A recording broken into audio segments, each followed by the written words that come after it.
To a lot of people, ambition is kind of a mystery. The dictionary says it's an eager desire for distinction, power, or fame. But what does that really mean? Well, let's start with the word eager. All by itself, eager is kind of exciting. Kids are eager for their birthday parties. They expect to be the center of attention, get lots of presents, eat too much. I guess grown-ups are eager for birthdays too.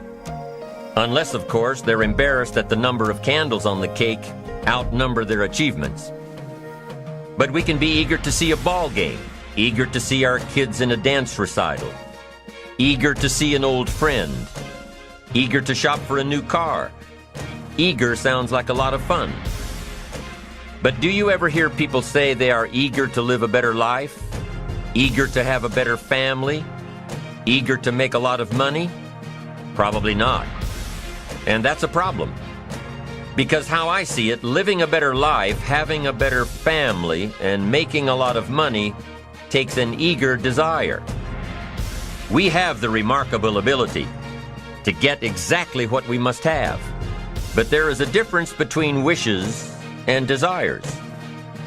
We've all heard people say, "Oh, I wish I could just drop 5 pounds. I want to be a little lighter." And we've probably said it ourselves, especially after a big holiday dinner of turkey and homemade pie and every other thing we can possibly stuff ourselves with in one 8-hour period of time. And even though we may wish we could breathe a little easier in our clothing, we have to have the desire to exercise a little more and eat a little less. The "I wish I could lose weight" has to become, "I have the eager desire to lose weight." I'm also sure you've heard people talk about wishing they had more money to pay the bills, or take a vacation, or just to take a little pressure off of life. But before their lifestyle can change, their wish needs to become a desire. If they really desired change, they wouldn't spend their evenings just watching TV and wishing they were doing something more. The backbone of an eager desire to change is discipline. True ambition is disciplined, eager desire. It's that little part within us that says, if I want to be ready for that meeting tomorrow, I need to finish preparing for it today. If I want to make sure I can pay for my kids' college education, I need to start saving today. If I want a better life tomorrow, I need to start working on it today. Ambition is a minute-by-minute, day-by-day mentality. To have the ambition to work towards a better family life, a newer car, a bigger house, a financially secure future, you have to live it every moment. If living a successful life was easy, I'm sure more people would be successful. If just being ambitious was enough, I'm sure all of the broke and perplexed people in the world wouldn't be broke and perplexed. While most people spend most of their lives struggling to earn a living, a much smaller number seem to have everything going their way. Instead of just earning a living, the smaller group is busily working at building and enjoying a fortune. Everything just seems to work out for them.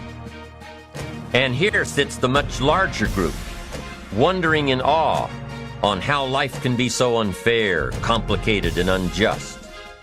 So what's the major difference between the little group with so much and the larger group with so little?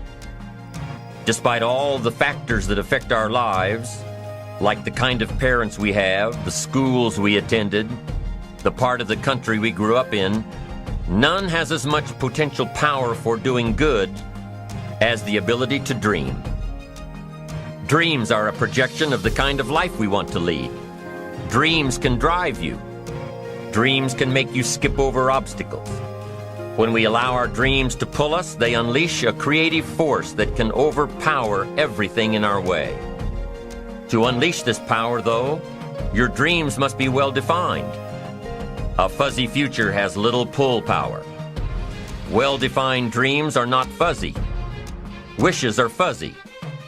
To really achieve your dreams, to really have your future plans pull you, your dreams must be vivid. If you've ever hiked a 14,000-foot peak in the Rocky Mountains, one thought has surely come to mind. How did the settlers of this country do it? How did they get from the East Coast to the West Coast? By foot. Carrying one day's supply of food and water is hard enough. Can you imagine hauling all of your worldly goods with you? Mile after mile, day after day, month after month? These people had dreams, big ones. They had ambition. They didn't focus on the hardship of getting up the mountain. In their minds, they were already on the other side. Their bodies just hadn't gotten them there yet. Despite all of their pains and struggles, births and deaths along the way, those who made it to the other side had a single vision: to reach the land of continuous sunshine and extraordinary wealth.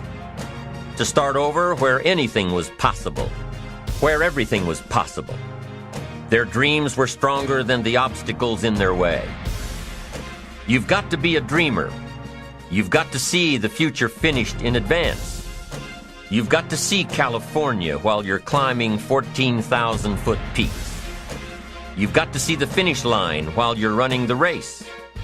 You've got to hear the cheers when you're in the middle of a monster project. And you've got to be willing to put yourself through the paces of doing the uncomfortable until it becomes comfortable. Because that's how you realize your dreams. Our great country was founded with dreams. They've always been important. Dreams are what caused thousands of people to leave their homes and families and start over in a land where anything was possible. To this day, dreams continue to bring people to our land of opportunity. To a country where you can start with little and end up with a lot. To America. Don't you sometimes wonder why so many immigrants who come to America can build a new life and a fortune while many of the people who were born here are barely surviving? They have a dream, a defined goal, ambition. Aside from the pioneers that crossed the prairies and the mountains to reach their vision of hope and future promises, there are other amazing examples of how ambition has shaped America. Take Ben Franklin, for instance. When most people think of Ben Franklin, they remember the kite and the lightning bolt and the discovery of electricity. What a lot of people may not know is that Ben Franklin was one of the first writers to address self-making. When Franklin started Poor Richard's Almanac in 1732, he used the blank spaces between the crop data and the weather information to insert clever bits of moral and practical advice. I'm sure you've heard the saying, fish and company start to stink in 3 days. Well, that was one of hundreds of Ben Franklin's comments on life. Another was, diligence is the mother of good luck. You know, it's amazing how hard-working, smart-working people have all the luck. We sometimes hear of a brand new musical group, an overnight success. They must have been in the right place at the right time, knew the right people, had a friend to help them out. But if you've ever watched an interview with some of these folks, you'll probably hear that their overnight success took several years. Diligence is the mother of good luck. Now, in addition to these witticisms, Ben Franklin gave us 3 principles of success and ambition that have withstood the test of time. Number 1, happiness doesn't come from big pieces of great success, but from small advantages hammered out day by day. What Mr. Franklin is saying here is that we must be happy with what we've got when we're in pursuit of what we want. Too often we say, oh, I'll be happy when I just get that promotion. I'll be happy when I just land that contract. I'll be happy when I just have more money. I'll be happy when I just what? You won't be any happier when you reach your goals than you are right now. It just doesn't work that way. Abraham Lincoln said it best. He said, you'll be as happy as you make up your mind to be. Right now, whether you're on your way, whether you've already gotten there, you'll be as happy as you make up your mind to be now. Right now. Being happy on the way doesn't mean you can't aim for great things. After all, look at everything Franklin accomplished in his lifetime. It means that big achievements come one small advantage at a time. It means that you've got to enjoy the journey. It means that you must enjoy and take pride in your little accomplishments. It means enjoying who you are becoming in pursuit of your eager desire, every day, every single day. Ben Franklin's second principle said that life is plastic. Within each of us is the power to mold ourselves and mold our environment. It is up to each of us to begin this molding process with a final product in mind. And it is within our power to work it and form it every minute, every day, every month, every year. By using your mind and your abilities and your attitude to work a little each day on molding your life, you'll soon see how magnificent your power is to gain those small advantages each day. The little steps it takes to build up to success. Principle number 3. Success is a pleasure. Success is a pleasure. If what you are doing today isn't satisfying, gratifying, guess what? You're really not successful. If you are not fulfilled with what you are doing today, you cannot possibly be successful. It doesn't matter how many worldly possessions you may have, how many cars, how many toys, how much money. If you're not happy with your life as it is, you cannot be successful. Now, I know that success is a relative term. It means different things to different people. To a school kid, success may mean a star on top of his latest test. To a homemaker, it probably means that she has a well-run household and a wonderful family. To an outside professional, it's most likely the thrill of closing a major contract, or the pride in accepting a performance bonus, or being named the top producing salesperson. But the one thing you will hear from everyone who is successful is that they are happy with who they are and what they are doing. They are happy, content, satisfied. Success is a pleasure. What have you done today that makes this day successful? Think about it and write it down. If at the end of the day you can jot down the things that have made it a good day, you will soon see patterns forming. This really is a good habit to get into. When you can see a pattern of pleasure, you'll know you're on the road to success. So take note of Mr. Franklin's 3 principles of success and ambition. Number 1, big achievements come one small advantage at a time. One step at a time, one day at a time. Number 2, you have the power to mold your life, to make it whatever you want, to shape it and reshape it. And number 3, success is measured through pleasure. This is the key one. Success is measured through pleasure. You've got to be happy along the way. You've got to learn to give yourself a pat on the back. Good job, you need to tell yourself. I'm proud of me today. You've got to be happy. You've got to learn to enjoy the process. These are really common sense ideas. They're practical. And William James agreed. He's another American great, one of the most notable philosophers and psychologists in our history. And he founded a philosophy called pragmatism. To be pragmatic is to be practical. To test the validity of a concept by its practical results. To actually question something and rate its usefulness by what it can do for you. To hear a method of doing something and figuring out if it's even worth your while. One of the issues Mr. James dealt with in his lifetime was, what does it mean to be a success, a significant person? After years of pondering this question, William James described success as a combination of 2 things. Number 1, an inner ideal which is followed persistently with courage. And number 2, outer achievement related to that ideal. Let's go back to number 1. An inner ideal which is followed persistently with courage.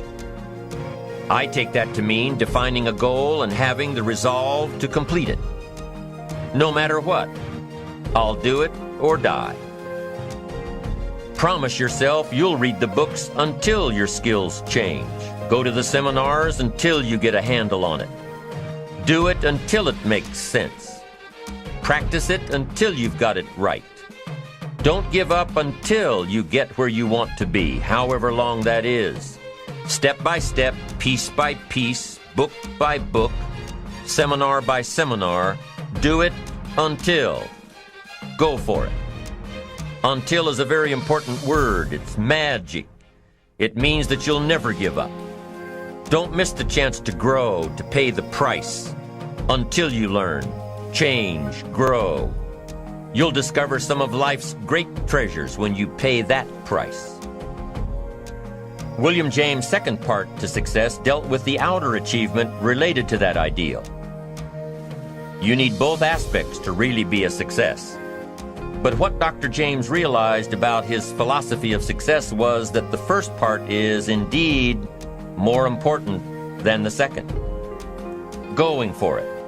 As long as you're working toward your inner goal, your dream, then success is possible.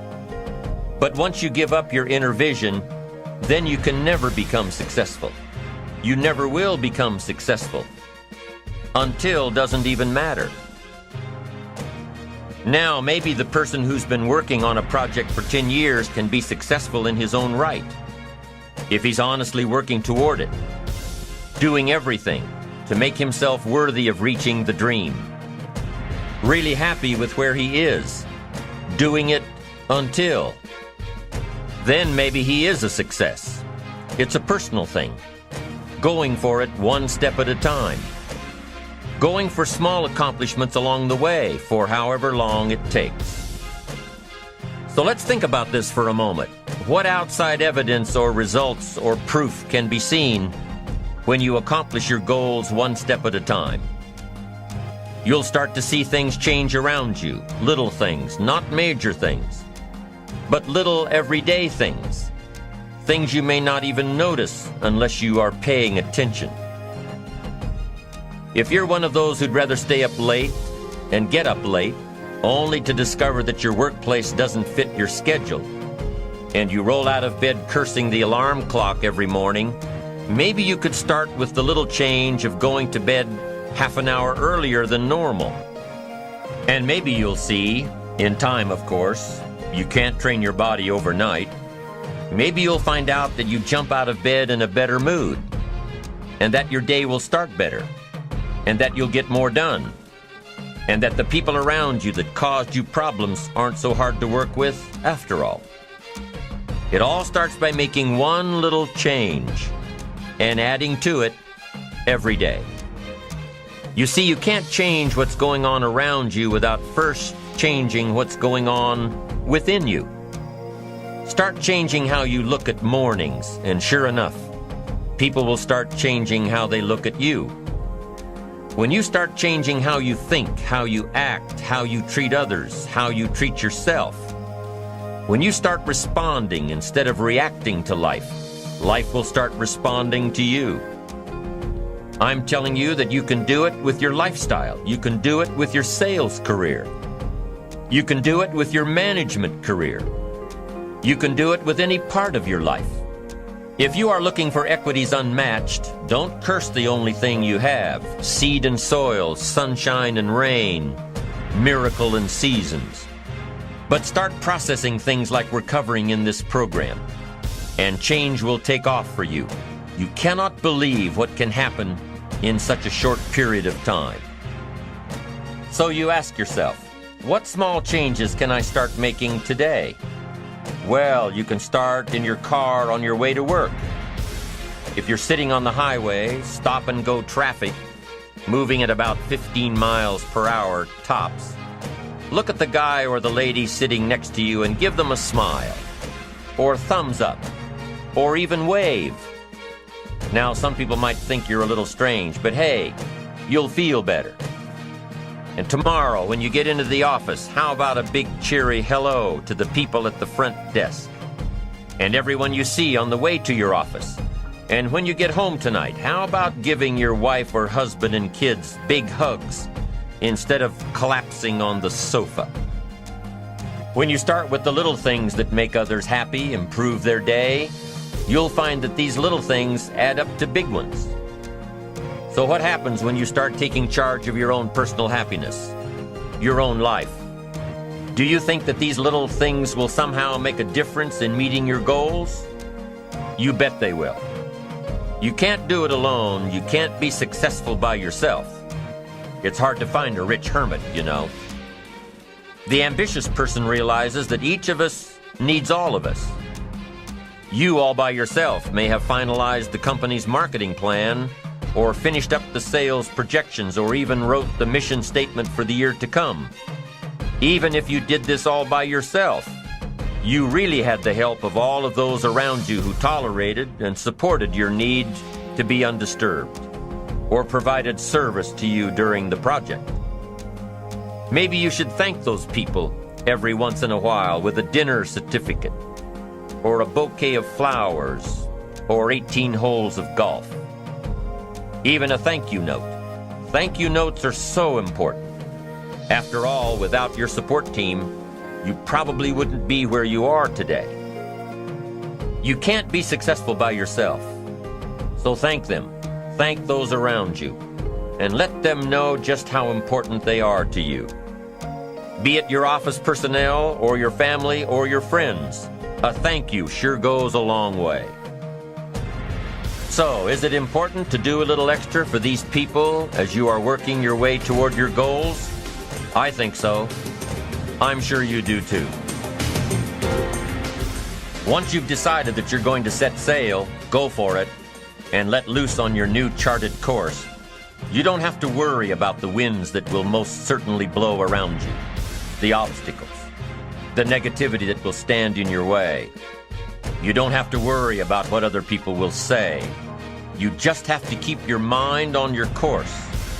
Those winds may blow fast and furious, but if you know your path, if you know where you are going, they will help push you toward the dreams and goals and treasures that you have already decided you're going after. Your goals will push you forward, ahead of the stormy weather. There are some amazing people around that we can learn from today. People who have already braved the storms and come out on top. People who are still alive today. People who started with nothing and ended up with something great. Famous people, not so famous people. Maybe even people you know, but don't know their stories. People who had an early vision and ambition. People who turned their focused dreams into the reality of success. One of my friends tells this story about her dad. She thinks he's cheap. She gives him a hard time every time they go to one of those all-you-can-eat places, because he eats all he can eat, until he can't move, until he needs to take something for indigestion. But she knows where he came from, his history, and understands just why he is the way he is. He eats all he can eat because he was raised in an orphanage, a place where you had to grab all you could or you'd be hungry. But the real story behind her father is that he made himself a millionaire with nothing more than a dream. He watched his own father drown when he was 4, was taken away from his mother a few years later and put into an orphanage because he was so bad. Raised by other people, strangers. After growing up in foster homes, he decided to go out on his own. He barely finished high school, but he found a job as a vacuum cleaner salesman. He did well, really well. But the woman he loved didn't want to marry a vacuum cleaner salesman, and he really didn't want to be one. So he went to college, went on to medical school, prospered, really prospered, led a tremendously successful life as a radiologist, and is now retired, goes fishing, rides his Harley. Stories of success are all around us, everywhere. Take the time to talk to these people or read their stories.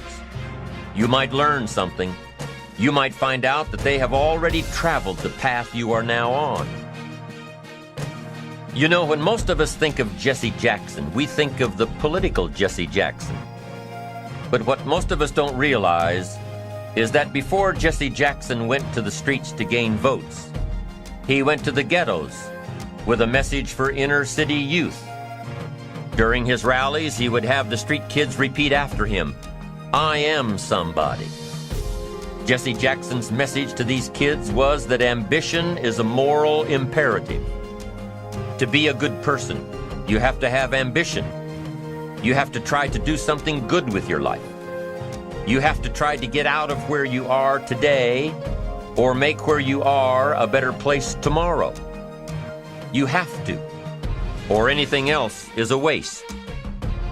Mr. Jackson knew that his contribution to life began with America's youth, where he could make a difference before bad attitudes and bad habits took over for good. He went to make a difference with the disadvantaged youth of America. What an admirable mission. I'm sure you know that the same principles he teaches apply to you. When you get up tomorrow morning and are standing in front of the mirror getting ready for the day, remind yourself that you are somebody, that you are important, and that you can make the changes that will move you closer to your ideal future. Listening to the words of people like Jesse Jackson are of total importance because motivation, lasting motivation, is backed with education. Many of these people have written books on their journeys. These books tell the stories and give the secrets that we can all learn from. Let's say you decided to take a trip, just a short one, maybe for a weekend. Let's say you want to go away to a place you've never been before. Wouldn't you want to find someone who had been there, ask them a few questions? What's the best way to get there? The safest route? The quickest route? What do I need to bring to be totally prepared? What fun things should I look for on the way? What dangers do I need to avoid? By talking with someone who has already been there, it'll make your trip that much more enjoyable. It's the same thing with life. By listening to those who are farther along in the journey you are interested in taking, and learning from their successes and failures, you just might pick up something that will make your journey that much better. Listening to the stories of others can be motivating, captivating. They can provide that extra push you've been looking for. They can demonstrate what the power of ambition is truly all about. They've been there. Their knowledge is valuable. And when you use that knowledge and motivation to take action, you'll gain momentum. Eventually, you will find that the key to motivation, true motivation, is right there inside you. You won't have to look elsewhere to get pumped up, turned on, charged up. With the right knowledge behind you, you will learn how to motivate yourself. With the right knowledge, you will find yourself becoming inspired on your own, by your own learning, by your own discovering. You won't have to hope that somebody comes along to turn you on in the morning. They might not show up. You'll find that your journey of pursuit is the best alarm clock in the world. Joseph Epstein wrote a book called Ambition. In his book, Epstein defines ambition as the fuel of achievement. He says that everybody has a need for achievement, to do well, to get somewhere in life, to be better, to achieve. Achievement means moving forward. And in order to move forward, you must be motivated, inspired, ambitious. You must have dreams and goals that create ambition. Good ambition, positive ambition. Now, ambition does not mean being greedy. It does not mean being selfish. It does not mean getting ahead at the expense of others. Ambition is not greed. Ambition is not avarice, an all-consuming desire for wealth. Ambition is not hoping you can win at the expense of others. Do you suppose Judas was ambitious? He ended up with 30 pieces of silver, a fortune in those days. Was Judas successful because he had all that money? No, Judas sold out. Was Judas happy when it was all over with? No. The money didn't make him happy. What he did to get the money certainly didn't make him happy. What Judas became in the pursuit of his fortune caused him to end his own life. What drove him was not ambition. Ambition is not greed. Ambition is an eager desire to achieve, an eager desire to get ahead in life, to do more for your family, to prosper in health, wealth, and relationships. Now, desire does not always translate into ambition. Desire is what you want for yourself. A bigger house, a better car, a fatter bank account, a better life. I desire to have these things. Ambition is how you get there. Desire is sometimes healthy. Desire is sometimes unhealthy. Desire might say, I want the tallest building in town. The destructive side of desire might urge you to tear all of the other buildings down.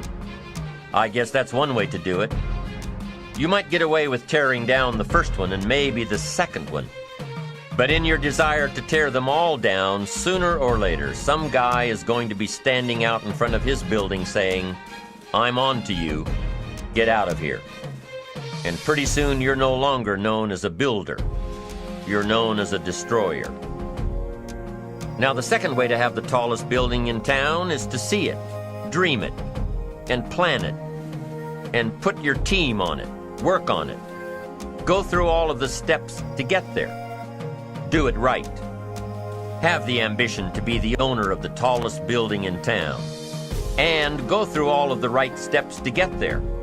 If you really want it, and have the skills to do it, and the patience to weather all of the storms, your ambition will lead you there. Having the ambition to do what it takes to get you where you want to go is good. Ambition is creative and constructive. Ambition is an expression. It's something inside of you want to express in a positive way. I'm sure you have dreams of accomplishing great things. Are you ambitious enough to realize these dreams? Are your dreams strong enough to pull you toward your future? Are they vivid enough to see the end result now? Are they worthy of doing until you get there? What are your reasons for creating these dreams? Reasons vary from person to person. I bet if you did a little soul searching, you could come up with a fairly strong list. The list of reasons. Why is it so important to achieve these dreams? What are you trying to express? These reasons for accomplishing great things are different for everybody. There are personal reasons, sometimes uniquely personal reasons. Some people do well for the recognition. Some people do well because of the way it makes them feel. They love the feeling of being a winner, and that is one of the best reasons. Once in a while I hear someone say, if I had $1 million, I'd never work another day in my life. Hey, that's probably why the good Lord sees to it that he doesn't get his million, because he would just quit. Family is another reason, a motivator for doing well. Some people do extremely well because of other people, and that's a powerful reason. Sometimes we will do something for someone else that we would not do for ourselves. I know a lady who was getting back on track from financial disaster. Even though she didn't have much of anything left, her primary motivator was to keep her daughter in private school, an expensive one of the best in the country. Although her goal was to financially surpass where she was before her economic fall, her main reason to work all of those extra hours was to give her little girl the best possible education. As you can well imagine, wanting to do something for someone else led her to all sorts of other accomplishments as well. How fortunate are the people who find themselves greatly affected by someone else? It's powerful. What has you getting up early, hitting it hard all day, and staying up late? What has you inspired? What are your reasons for doing well?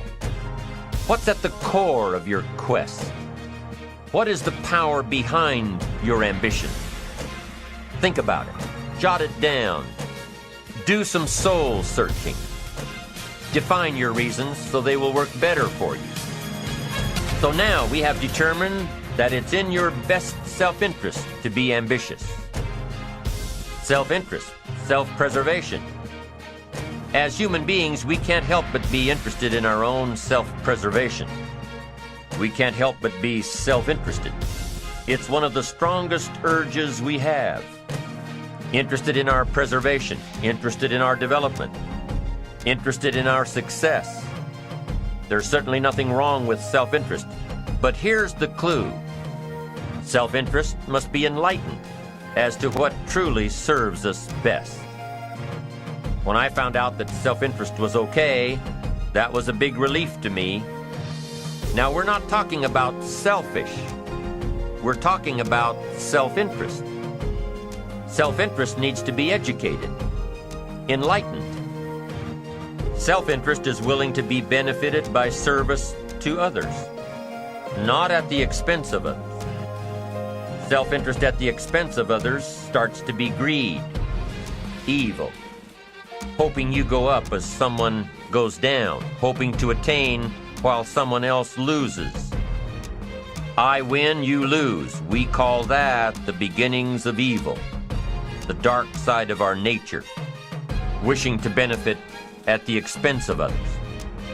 Enlightened self-interest wishes to benefit at the service of others. A friend of mine tells this little story about a person she hears from about every 3 months or so. This guy calls to solicit money for food baskets for homeless families. She's happy to give her money to them. She was unfortunately homeless for a short period of time, and she knows the position these people are in. This group is legit. She checked them out. But after the second or third time this guy called, same guy, after the second or third time he called, she started talking to him about other stuff. Turns out this guy is broke, living in a hotel, looking for any construction job he can find. Any job at all. But what's unique about this guy is that he donates 2 or 3 hours a night, every night, to call people and get money to feed the homeless. Every night, from his hotel room. Now, most people would say this guy should use those hours every night to work a second job or a third job. But while he's way down on the ladder of success, he feels it's important to help those less fortunate than he is. He has a roof over his head. He makes enough to feed himself. And my friend says that every time she talks to this guy, every 2 or 3 months, he's doing better. He's digging himself out of debt. He's starting to save money. He thinks he'll be able to move into an apartment in another month or 2. Now, recently an interesting thing happened. My friend was talking with an associate of hers. She's single, lives in a big house, needs to find a handyman to help her out on a regular basis. Someone who can build an addition onto her house. So my friend told her about this guy. The only reason this guy ended up being hired was that my friend's associate was touched by his dedication to service, while he, himself, was down and out. Service. Success at the service of others. Now, this guy isn't rich by any stretch, but through my friend's network, he now has constant work, doing things around several people's houses. And now he's in a place of his own. And guess what he does every night? He's still making phone calls to get money to feed the homeless. What great character this man has. Enlightened self-interest leads to wealth. Self-preservation leads to poverty. Somebody says, well, I can't be concerned about other people. I have to pay attention to myself. Well, then you'll always have to. Somebody says, I can't be concerned about other people's bills. I've got enough worries trying to pay my own. Well, then you'll have to worry about them for the rest of your life. The best way to get that monkey off your back is to turn your attention around. Once I understood some of this stuff, I'm telling you, it revolutionized my whole life. Now, self-interest is okay, yes, but here's what self-interest must be if you truly want to be happy. It must be enlightened. It says, don't keep your attention on yourself if you want your life to work out well. Turn your attention to others. In your own self-interest, be enlightened. Truly act in your own self-interest by making an investment in service to others. Next, if you wish to receive, now there's nothing wrong with wishing to receive. It's part of self-interest. But here's the enlightened part. If you wish to receive, you must give. Some people say, if you give, it's gone. No, no. Not if you're educated. If you're stupid, yes, it's gone. But if you're enlightened, chances are, if you give, you've invested. And what do we expect an investment to do? Return. Get back what you put out? No. We expect it to return multiplied. Bigger, greater, better. My father taught me way back, son, always do more than what you get paid for. Now, some individuals might argue with that. They'd say, no, you're going to mess up the whole program. I know they're wrong. In my own self-interest, I did what my father taught me, to always do more than I got paid for. Why? To make an investment in my future. Do more than you get paid for to make an investment in your future, and it's paid off for me. If you're wanting that big promotion, are you going to go up to your boss and say, just give it to me? I'll work harder if you just give me that promotion. No, it doesn't work that way.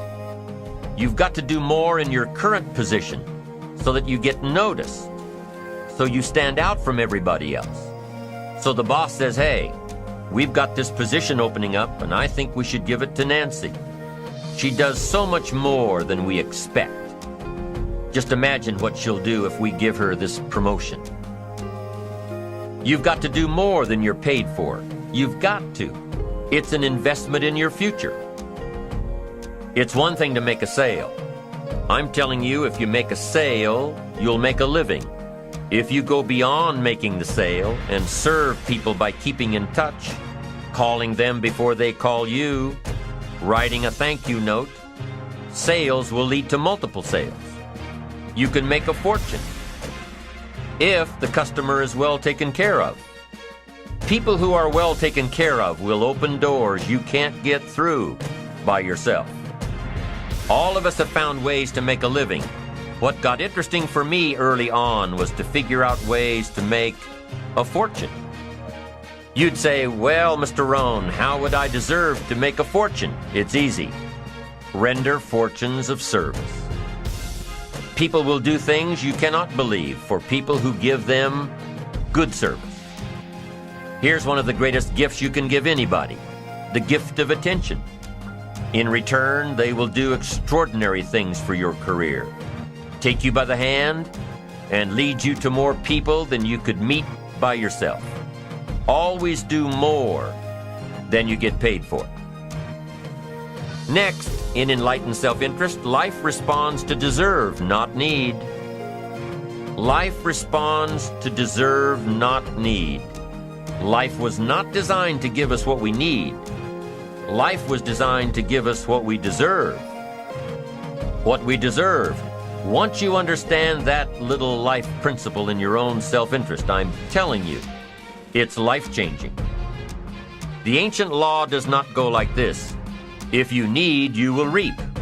No, it doesn't work that way. A lot of people out there are hoping it works that way, but no, it doesn't. The ancient law goes like this. If you plant, you will reap. If you sow, you will reap. Somebody says, well, I really need to reap. Well, then you really need to plant in your own self-interest. Your own self-interest needs to be educated in how to plant. How to do it so everybody wins. Because life doesn't respond to need. You can't go to the soil and say, I need a crop. The soil just smiles at you. And here's what the soil says. Don't bring me your need, bring me some seed. Bring me some effort. Bring me some discipline. Bring me some interest. Bring me some service. Bring me these things, and I'll return to you multiplied by 2 times, 5 times, 10 times. You can't come with need. You've got to come with seed. You've got to come with willingness. You've got to come with skills. You've got to be willing to learn, willing to change, willing to grow, willing to put yourself out, willing to stand up to the bad weather, willing to pull out the weeds, willing to nurture. That's the only way you get a return. Once you understand these principles, self-interest now truly becomes an exciting challenge, making sure everybody wins. Enlightened self-interest makes sure that everybody wins. Now here's another one. If you want to find, you must search. And if you search, you will find. In order to find, you must search. You must go to church. You must go to the seminar. You must go to the library. You've got to go to the bookstore. You've got to go to the class. You've got to go to the training. You've got to go searching. Why? If you search, you will find. You'll find ideas. You'll find inspiration. You'll find hope. You'll find contacts. But you've got to be out there, on the search, on the look. Life reserves its treasures for those who deserve it, not those who need it. Enlightened self-interest, giving so that you will receive, searching so that you will find, making sure that everybody wins all the way around. Enlightened self-interest needs to be educated. Enlightened self-interest says, I will learn that life is not just the passing of time. I will learn that life is the collection of experiences, ups and downs, highs and lows, laughter and tears. You must decide to act. You must have the discipline to act.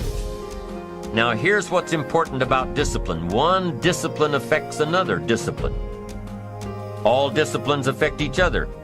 In fact, here's a good philosophical phrase. Everything affects everything else.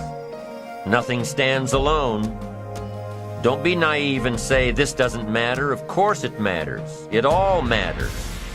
Some things may matter more than others, but everything matters.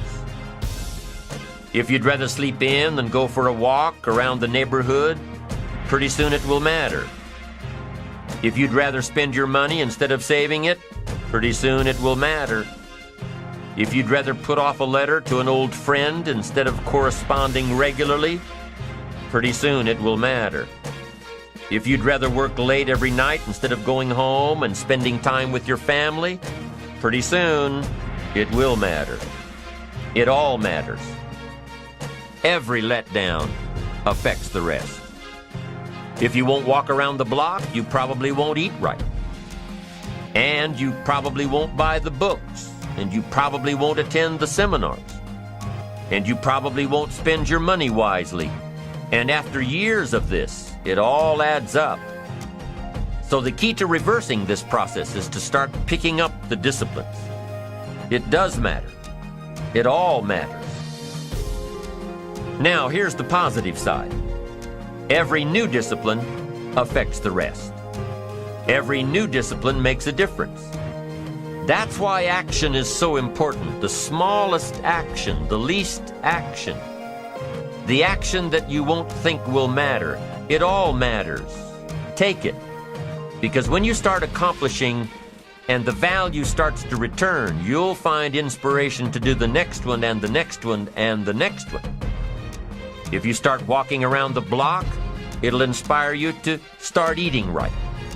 You start eating right, it'll inspire you to get a book. You get a book and it'll inspire you to get a journal. You get a journal and it'll inspire you to develop some skills. Disciplines affect each other. Lack affects the rest of your life. The key is to diminish the lack. One of our greatest temptations is to just ease up a bit, to do just a little bit less than you're capable of, to take a little break. Somebody says, "It'll just affect my sales." No, it'll affect your consciousness. It'll affect your philosophies. It'll affect your home life. It'll affect everything. No, you can't ease up a bit. That's what vacations are for. When you're at work, work. When you're on vacation, rest. Wherever you are, be there. If you think about vacation when you're at work, you'll surely think about work when you're on vacation. You'll just mess it all up. So be disciplined. Get involved. Do all that it takes to get the job done. Get your health back. Get your bank account where it's supposed to be. Get your family in order. Get disciplined, be disciplined every day. When you set up the disciplines that give your life structure, miracles can happen. Multiply. And I'm telling you, anybody who wants to make a drastic change in their income can do it. I was broke at age 25 and a millionaire at age 31. Everything around me was the same. I changed. I refined my philosophy.